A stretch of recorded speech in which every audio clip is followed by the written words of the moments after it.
Perkenalkan, nama saya Sela Agustinita. Saya berasal dari kelas 12 IPA 1. Di sini saya akan menjelaskan tentang apa itu spermatogenesis. Jadi, spermatogenesis merupakan proses pembentukan dan pematangan sel sperma, di mana proses ini dapat menentukan kualitas sel sperma yang sangat berpengaruh terhadap keberhasilan pada saat fertilisasi antara sel telur hingga menjadi janin. Sel sperma sendiri itu dibentuk di tubulus seminiferus di dalam testis, di mana hormon yang mengatur spermatogenesis adalah hormon FSH, yaitu follicle stimulating hormone. Dan hormon yang membantu pematangan sperma adalah hormon testosteron. Kromosom pada laki-laki memiliki tipe 44AXY diploid yang akan menghasilkan dua macam tipe, yaitu 22AX haploid dan 22AY haploid. Kemudian kita akan membahas tahapan-tahapan spermatogenesis. Yang pertama adalah tahapan atau proses penggandaan.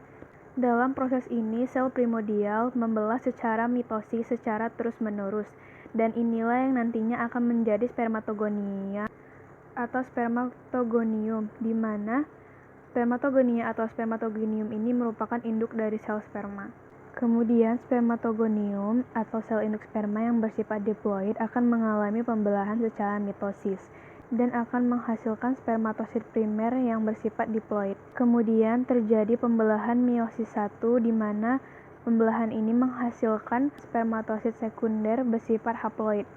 Kemudian spermatosit sekunder akan mengalami pembelahan secara meiosis 2, di mana pembelahan ini menghasilkan spermatid yang haploid.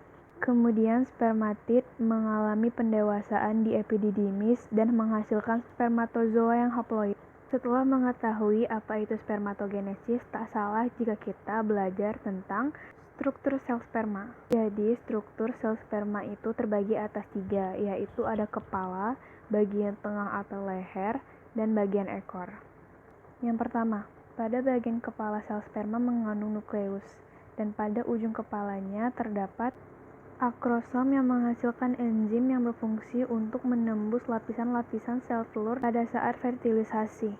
Kemudian pada bagian tengah atau leher terdapat mitokondria yang akan menghasilkan ATP sebagai sumber energi pergerakan sel sperma.